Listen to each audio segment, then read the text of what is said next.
Hey there, this is Marcus from Rockmetalbands.com. Did you know that there's a synth leak in Bent Out of Shape that influenced the making of the final countdown by Europe? Then follow me closely in this video review of Rainbow's 7th studio album, Bent Out of Shape. After the Straight Between the Eyes US tour dates, Richie Blackmore decided to pull the plug because he was becoming lazy and he was offered tremendous amounts of money for a Deep Purple reunion. So he and his management sacked all the Rainbow members. David Coverdale from Whitesnake was offered the position behind the mic, but he refused, sensing major success with his own band, a wise decision in retrospect. Gillan was asked to join Deep Purple again, but then again Blackmore and Gillan had an argument about publishing rights and royalties, so the Deep Purple MK2 reunion didn't happen.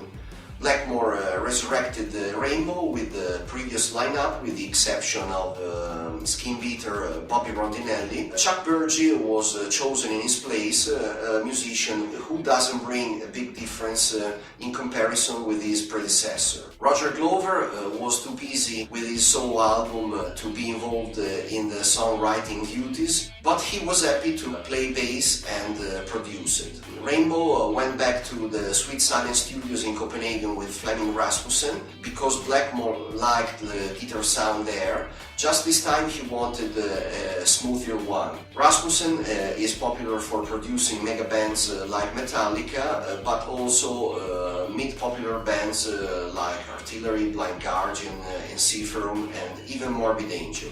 Who knows how big Rainbow would have become if Blackmore hadn't decided to pull the plug again after some Japanese promotional dates. Who knows how many more great albums they would have made now that the American audience was beginning to recognize the greatness of this band. Bent Out of Shape is an album aiming at adult-oriented rock and less hard rock. It wins at MTV, but this move didn't work out, as we'll see later. But now to the visual aspect, I want to focus on the front cover artwork of the CD in my possession, which is a remastered CD released in 1999. The front cover artwork is the same as on the vinyl version, and besides the band's logo and the title of the album, it portrays a girl who is the protagonist. She is inside the room, the doors are open, but both her body and the door have been bent, they have been affected in a way that reminds me of Dali's surrealist soft clocks. This gives a particular subtle effect in the end. By the way, if you're interested in reading the detailed complete review, I invite you to click on the link in the info box below. Now it's high time for some trivia. Like I said before, at minute 2, 24 seconds of Street of Dreams, there is a synth leak that constituted the basis of the making of the final countdown by Europe. This song was also accompanied by an official video, which was unfortunately banned by MTV. The official reason was because it was a hypnotic clip, but the truth lies within two other reasons. First, because it contains a sequence of scenes where a girl is bound and gagged and tied to the chair of a psychiatrist's cabinet, and secondly because at that time MTV didn't like hard rock fans. It focused on heavy airing of artists like Madonna, Culture Club, Flock of Seagulls and the likes, because they were better potential buyers of Calvin Klein jeans and the likes. Street of Dreams is also Richie Blackmore's favorite song, so that he decided to re-record it with his wife's band, Blackmore's Night. Some licks and phrasing contained in Bent Out of Shape reappeared on Perfect Strangers, while one riff even resurfaced on The Battle Rages On by Deep Purple.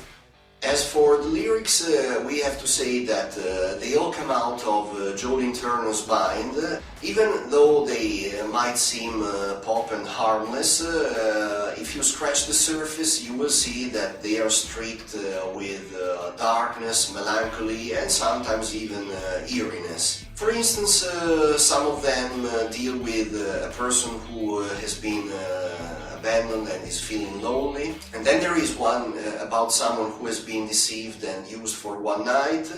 Another is about a ritual made at night in a fire at the moonlight with people dancing. And then there is one about a guy who is tormented by sounds and memories of an ex. He cannot understand whether they are real or just a product of his mind. Moving on to the engineering and quality sound, like we said, the album was recorded in Copenhagen at the Sweet Silence Studios. There are no differences between the sounds of the vinyl version and the CD version. The difference lies in that two tracks on the remastered CD are longer than the ones on the vinyl. This is an album that was recorded just to be ready for radio, so it's never aggressive and, for instance, the kick drums are never too thumping and they never scratch, even if they are powerful.